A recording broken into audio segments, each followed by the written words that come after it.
사도행전 19장에 이제 바울의 3차 선교 여행에 대한 기록들이 나옵니다. 수리아 안디옥을 떠나서 갈라디아 땅을 쭉 거치고 아마 그곳에서 교회들을 돌아보고 또 제자들을 만났겠죠. 그런 후에 이제 에베소에까지 이르게 됩니다. 아시아 땅의 서쪽에 위치한 에베소에까지 항구 도시 그 에베소까지 이르게 됩니다. 사도행전 18장 21절에 2차 선교 여행에 선교 여행을 마무리하면서 에베소에 들러서 사역을 하고 그곳을 나올 때 했던 말이죠. 만일 하나님의 뜻이면 너희에게 돌아오리라. 바울이 그렇게 말했더랬습니다. 하나님의 뜻으로 바울이 다시금 이 에베소에 오게 되었습니다. 그리고 이번에는 그 에베소에서 어떤 제자들을 만나게 되었습니다. 한 12명쯤 되는 사람들이었습니다. 이들을 제자라고 칭하였습니다. 누가가 여기에 기록을 하기를 제자라고 기록을 했는데요. 이것은 기독교인에게 쓰던 그런 호칭이었습니다. 명칭이었어요. 그리스도를 믿는 이들. 그런데 엄밀히 얘기를 했을 때 아직 그리스도에 대해서 또 성령의 역사에 대하여서 정확하게 알고 있지는 못합니다. 그러나 이제 이들이 예수를 믿는 같은 믿음의 형제로 또 바울에 의해서 그 믿음을 더 가지며 제자로 세워지는 그런 부분들까지 헤아려서 이러한 호칭을 썼던 것 같습니다. 이 만남을 통해서 이 12명쯤 되는 이 제자들이 그리스도 이름으로 세례를 받습니다. 그리고 비로소 성령의 체험을 하게 됩니다. 이들은 에베소 교회의 중요한 일꾼들이 되죠. 에베소의 교회의 장로들이 됩니다. 이 에베소 교회는 아시아 선교의 핵심적인 그런 교회가 됩니다. 이 이방 선교의 가장 근거지는 수리아 안디옥 교회죠. 그런데 이곳 아시아에서는 에베소를 중심으로 선교의 역사들이 퍼져나갔고 또 마게도냐 지역에서 고린도 교회 같은 그런 곳들을 중심으로 이 선교의 역사들이 넓게 퍼져나갔습니다. 이 에베소 교회에서 바울이 사역하는 동안 바울이 세운 이런 일꾼들을 통해서 그 소아시아 전역으로 복음이 확산되었고 소아시아의 7교회가 이때 세워집니다. 에베소 지역을 중심으로 세워집니다. 이 일에 쓰임을 받은 사람들이 바로 이 12명의 제자들이라 볼 수 있겠습니다. 바울이 이들을 만나서 중요한 질문을 하죠. 너희가 믿을 때에 성령을 받았느냐? 너희가 믿을 때에 성령을 받았느냐? 오늘 우리 말씀의 제목이기도 합니다. 하나님이 저와 여러분에게도 이 메시지를 먼저 주십니다. 너희가 믿을 때에 성령을 받았느냐? 이 12명의 제자들은 아마도 아볼로에게서 가르침을 받은 이들이 아닌가 그렇게 여겨집니다. 왜냐하면 아볼로도 브리스길라 아굴라 부부에게 이렇게 질문을 받고 또 확인되어진 것으로 볼 때에 아볼로가 알고 있던 것은 요한의 세례였습니다. 어렴풋이 또 어느 정도 메시아에 대해서는 알고 있었겠죠. 그러나 요한의 세례, 요한이 가르침, 그것들을 주로 알고 있었습니다. 그 외에는 더 알지 못했죠. 만약에 이들이 어떤 학자들은 이 에베소의 이 12명의 사람들이 요한의 제자일 수도 있다라고도 말합니다. 요한이 죽고 난 뒤에 그 제자들이 흩어졌거든요. 요한의 또 제자들이 여럿 있었고 그 제자들의 또 제자도 있으니까 많은 이들이 흩어지면서 이곳 에베소에까지 그들이 오지 않았을까 이렇게 보기도 합니다. 요한의 제자이기보다는 요한에게서 말씀을 들은 이들을 통해 또 말씀을 들은 여러 번 이렇게 건너서 말씀을 받은 이들이 아닐까 그렇게 생각이 됩니다. 왜냐하면 만약에 요한의 직접적인 그런 제자들이라면요, 그래도 요한의 가르침을 정확하게 알고 있었을 테니까요. 바울이 묻기를 성령을 받았느냐라고 물었습니다. 그런데 이들의 대답은요, 우리는 성령이 계심도 듣지 못하였노라. 성령에 대해서 전혀 아는 바도 없고 그것에 대하여서 들은 적조차도 들은 것도 오늘이 처음이라는 거예요. 그런데 요한의 가르침을 보면은요, 분명히 요한이 가르쳤습니다. 내 뒤에 오시는 그가 그리스도시다, 메시아다. 메시아에 대하여서 가르쳤습니다. 그리고 그분을 통하여서 성령의 세례를 받을 것을 가르쳤습니다. 내가 하는 이 세례가 아니라, 이 물 세례가 아니라 성령의 세례를 너희가 받을 것이다. 요한이 가르쳤어요. 그러면 요한의 가르침을 정확하게 받은 사람이라면 성령의 세례도 들었고 알고 있어야 합니다. 우리가 성령의 세례를 들었으나 아직 받지 못하였다, 이렇게 말해야죠. 그런데 이들은 성령이 계심도 듣지 못하였노라. 많은 부분에 있어서 무지합니다. 이런 정도이니까요, 그리스도에 대하여서, 메시아에 대하여서 무지한 것은 말할 필요가 없겠죠. 아마도 아주 적은 지식만을 갖고 있을 겁니다.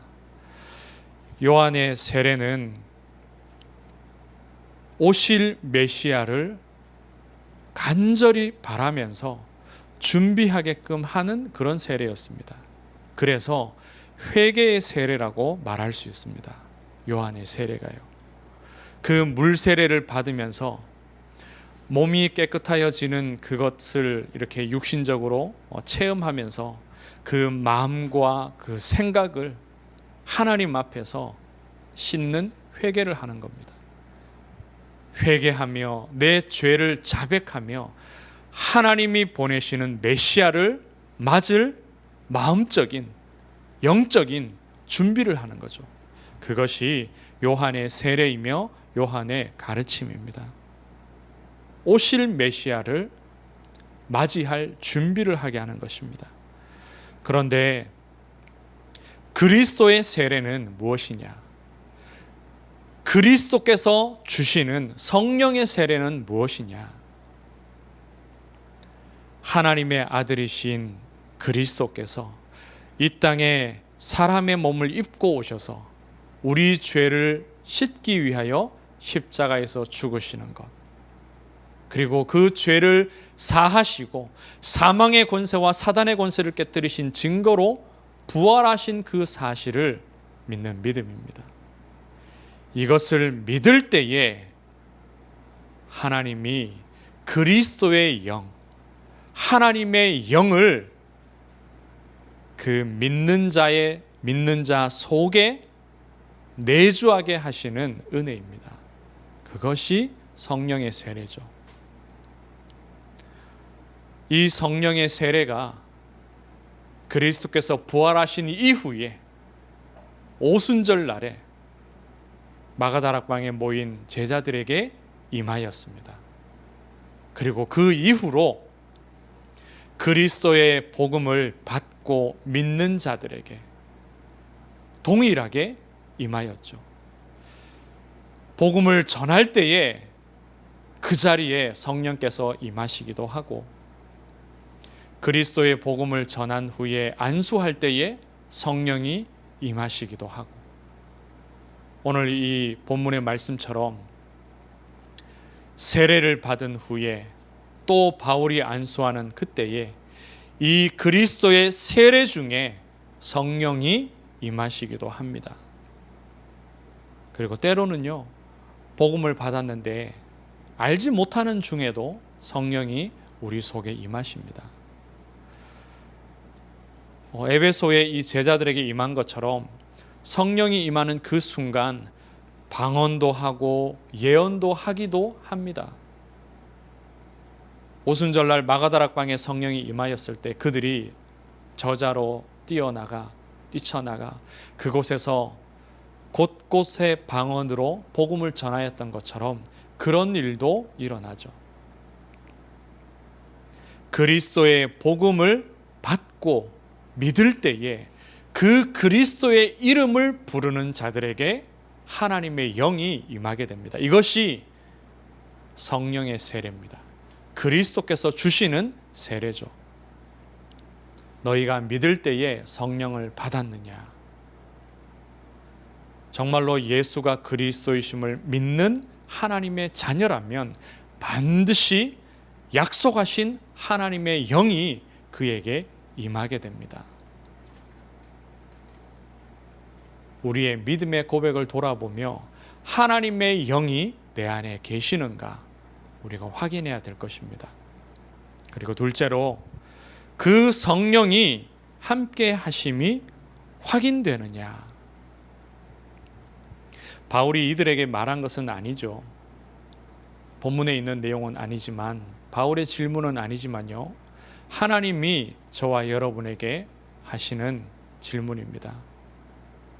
성령이 함께 하심이 확인되느냐, 체험하고 있느냐, 누리고 있느냐, 하나님께서 그것을 우리에게 물으십니다.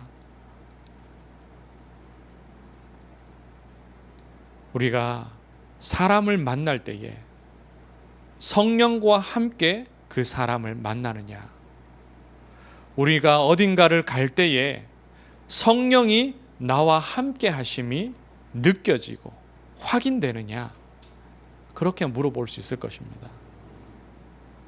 우리가 무언가를 할 때에 성령님께서 그 일을 나와 함께 하시느냐, 이것이 느껴지고 이것이 확인되느냐, 이것이 체험되고 누려지느냐, 우리가 이렇게 질문할 수 있을 것입니다. 지난 주에 제가 휴가를 가졌습니다. 그런데 휴가 기간에 하필이면 또 공교롭게도 하나님이 이 말씀을 이제 이번 주 강단의 말씀으로 주셨습니다.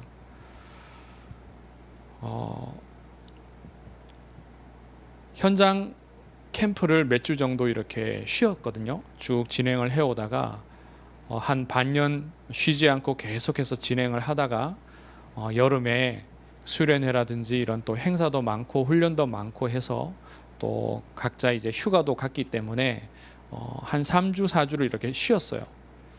쉬는 중에 이제 휴가를 가졌고, 현장 나가는 그 캠프를 쉬는 중에 휴가를 가졌고, 또 휴가 중에 우리가 또 수요 예배를 따로 공적으로 이렇게 드리지 않고 했기 때문에 제가 저 자신을 돌아보니까요, 영적으로 하나님 앞에 서는 그런 시간들을 충분히 가지지 못했어요.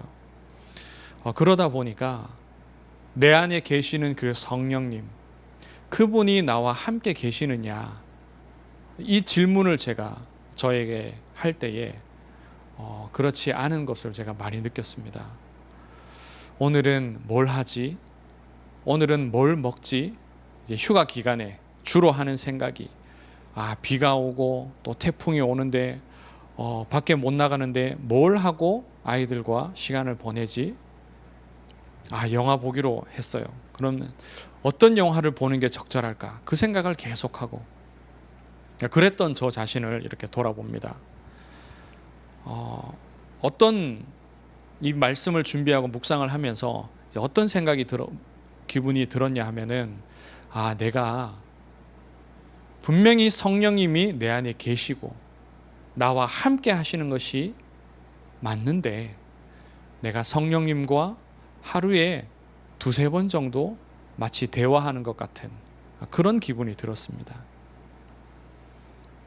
아침에 일어나서 잠깐 기도하고 또 밤에 자녀들에게 축복하면서 또 기도하고 또 저 개인적으로 잠깐 기도하고 그것 외에는 이제 종일 제 마음과 제 생각에 제가 하는 일들이 이제 아까 말씀드렸던 그런 것들인 거죠. 뭐 먹지, 뭘 하지, 어디를 가지. 혹시 그런 경험 있으십니까? 부부 사이에 또 부모 자식 간에 하루 종일 함께 있긴 한데 대화를 거의 하지 않거나 한 두세 마디 정도, 두세 번밖에 하지 않는 그런 거. 저는 종종 가끔 그런 일들이 있습니다. 이제 싸우거나 하면은 대화를 안 하거든요. 같이 있는데 같은 공간 안에 있는데 투명인간처럼 서로를 대하고 말을 잘 하지 않죠. 밥 먹으라 하면 밥 먹고 거의 이렇게 대화하지 않고 성령님이 내 안에 계신데 성령님이 나와 함께 하시는지가 느껴지지 않고 분명히 나와 함께 계시고 나와 대화하기를 원하시는데 나는 듣지 않고 나는 말하지 않아요. 얼마든지 우리가 그럴 수 있습니다. 너희가 믿을 때에 성령을 받았느냐? 아멘. 내가 예수를 그리스도로 믿고 내가 하나님의 자녀가 되었으며 성령님이 내 안에 계시고 내게 역사하신 체험이 내게 있습니다. 그 이후에 중요한 것은 무엇이냐? 그 성령님이 나와 함께 하심이 확인되고 누려지느냐? 내가 늘 생각 속에 내 삶 속에 성령과 대화하고 교제하고 내가 결정하기 전에 성령님께 질문하고 성령님의 대답을 기다리고 내가 그렇게 하느냐? 이것이 중요합니다. 바울의 사역을 보면은요, 늘 성령과 함께하는 사역을 감당했습니다. 바울이 에베소에 다시 왔죠. 그런데 에베소의 성도들이 우리와 더 있어 달라 그렇게 하였을 때에 바울이 말했죠. 하나님의 뜻이면, 만일 하나님의 뜻이면 내가 다시 돌아오리라. 그런데 하나님의 뜻이, 성령님의 뜻이 바울로 하여금 이 에베소로 다시 오기를 원하셨습니다. 하나님의 뜻이 그것이었습니다. 그래서 바울이 이곳으로 오게 되었죠. 바울이 2차 선교 여행을 할 때에, 시작했을 때에 바울의 계획은요, 그것도 물론 바울이 기도하면서 정리를 했겠죠. 바울의 계획은 아시아에서 사역을 하는 것이었습니다. 그런데 아시아에서 사역을 하려고 하니 어떤 방식이었는지는 모르겠지만 성령님께서 아시아에서 사역을 하지 못하게끔 막으셨습니다. 바울이 그것을 알았고요. 뭔가 일이 꼬이는구나, 이게 아니라 성령님이 막으시는구나. 바울이 그렇게 확인을 하였죠. 그리고 기도하며 또 환상 중에 바울의 사역이 성령의 인도를 따라 마게도냐로 바뀌었습니다. 그런데 3차 선교 여행은 이곳 아시아에서 현재 진행이 되어집니다. 왜입니까? 성령께서 바울로 하여금 아시아에서 사역하기를 원하셨기 때문입니다. 바울의 사역이 그러했습니다. 성령의 허락을 받고 지금 아시아에서 에베소에서 사역을 하는 것입니다. 바울이 메시지를 할 때에 그때마다 성령 충만하여서 메시지하였습니다. 예수가 그리스도이심을 선포할 때마다 성령에 충만하여서 그 일을 감당하였습니다. 그리고 19장에 이어서 쭉 나오겠지만요, 바울이 많은 병자들을 고치고 귀신 들린 자에게서 그 귀신을 쫓아내었습니다. 바울이 이러한 사역을 할 때에 성령이 그에게 충만히 역사하셨습니다. 바울의 사역이 성령으로 말미암아서 되어지는 겁니다. 그 시작과 그 과정이 모든 것이 다요. 우리가 성령의 사람으로 살아가야 하겠습니다. 영적인 사람으로. 육신의 사람이 아니라 육신에 매이고 모든 생각이 육신에 머물러 있는 것이 아니라 성령의 사람으로, 영의 사람으로 우리가 살아가야 되겠습니다. 이 땅에 사는 동안. 왜냐하면 성령이 우리 안에 계시기 때문에 우리가 하나님의 영으로 인침을 받았기 때문에 성령의 사람으로 살아야 합니다. 예수를 그리스도로 고백할 때에 그리스도께서 우리의 주인이 되어주시고 하나님의 자녀가 됩니다. 우리가 그리스도와 교제할 때에 성령이 우리를 인도하십니다. 우리가 그리스도의 이름을 선포할 때에 나와 그 현장에 성령께서 역사하십니다. 그리스도를 믿을 때에 성령이 우리 안에 오시고 그리스도와 깊이 교제할 때에 성령이 우리와 동행하시며 우리를 인도하십니다. 우리가 그리스도의 이름을 부를 때에, 선포할 때에, 그 이름을 사용할 때에 성령께서 역사하십니다.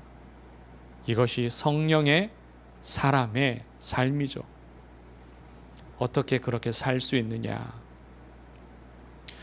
제가 몇 주간의 삶을 돌아보고 또 특히 지난주의 삶을 돌아볼 때에 영적인 그 삶의 리듬이 아주 중요합니다.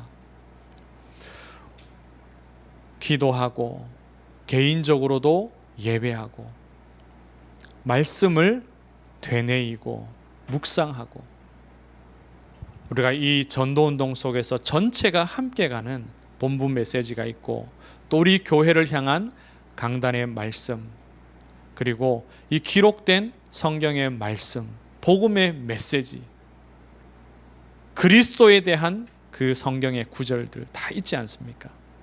그것을 묵상하고 되뇌이는 겁니다. 기도하며 또 찬양하며 그리고 또 중요한 것이 현장입니다. 내가 밟고 있는 이 현장이 나의 전도 현장이라고 내가 의식되어지지 않으면요 현장에서 그리스도의 이름을 선포하지 않습니다. 영적인 싸움이죠. 그리스도의 이름을 계속해서 부르고 선포하고 그 이름으로 흑암을 꺾는 영적인 싸움이 곧 전도요 캠프입니다. 그래야 우리가 어느 누군가의 영혼을 두고서 중보할 수 있고 그 영혼이 구원받기를 우리가 간구하게 되죠. 이것이 그리스도의 이름을 선포하는 겁니다. 혹시라도 우리 자신이 영적으로 계속해서 시달리고 공격받는다면 나를 향하여서 그리스도 이름을 계속해서 선포해야 되겠죠. 현장에 그런 영혼들이 많기 때문에 우리가 전도를 마음에 담아야만 사람 살리는 그 일을 마음에 담아야만 그리스도의 이름을 비로소 부르게 되어집니다. 바울이 선교 여행을 하면서 세밀하게 성령의 인도를 받고 성령의 충만함 속에 거하였던 것이 바로 이 영적인 싸움입니다. 가는 도시마다 신전들이 가득하고 우상이 가득하고 그런 현장에서 바울이 성령 충만하지 않으면요 금방 무너집니다. 복음이 아니라 바울이 원래 가지고 있던 많이 배운 그 율법과 헬라의 철학들이 바울에게서 나가게 되고 마는 겁니다. 이 에베소 지역은 그 어느 곳보다 이 우상의 역사가 충만한 곳이었습니다. 육상과 해상에 있어서 가장 중요한 곳이었습니다. 이 지역은요, 물론 지금 에베소는 아니지만 지금도 이 주변 지역은 그 튀르키예에서 또 유럽과 아시아를 잇는 그 교두보로서 아주 중요한 거점이 되고 있습니다. 바울 당시에는 더욱더 그랬습니다. 그리스 로마와 아시아를 잇는 가장 중요한 도시가 바로 에베소 도시였습니다. 그것이 뭘 말합니까? 수많은 이민족들이, 다민족들이 그곳에 다 몰려 있는 겁니다. 이곳에 있었던 그 아데미 신전요, 아덴에 있었던 가장 큰 신전의 4배나 된다고 합니다. 그 사이즈가. 그리고 이곳에서는 역시나 음란과 또 종교적인 그런 매춘과 우상의 문화가 가득하였습니다. 그리고 19장에 나오는 그 성령의 역사를 또 볼 때에 보면은 마술하는 사람들, 미신을 섬기는 사람들, 이곳 현장에 가득했습니다. 그래서 더욱더 성령 충만해야 됩니다. 말씀을 맺습니다. 우리가 그리스도를 주로 모시고 그분의 성육신과 십자가 죽음과 부활을 분명히 믿는 자라면 하나님께서 약속대로 우리에게 성령을 주셨습니다.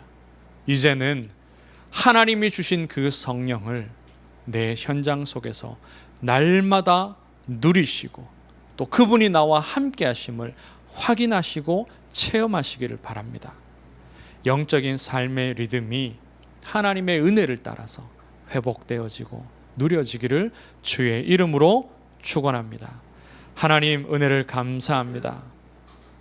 성령의 충만한 역사를 우리에게 허락하시며 우리에게 주신 현장 속에서 또 모든 만남과 일 속에서 하나님의 일을 감당케 하옵소서. 성령의 일을 감당케 하시고 살리게 하시고 흑암 역사를 무너뜨리게 하옵소서. 우리에게 맡기신 이 도시와 지역들을 다 살리게 하옵소서. 살아계신 예수 그리스도 이름으로 기도드리옵나이다. 아멘.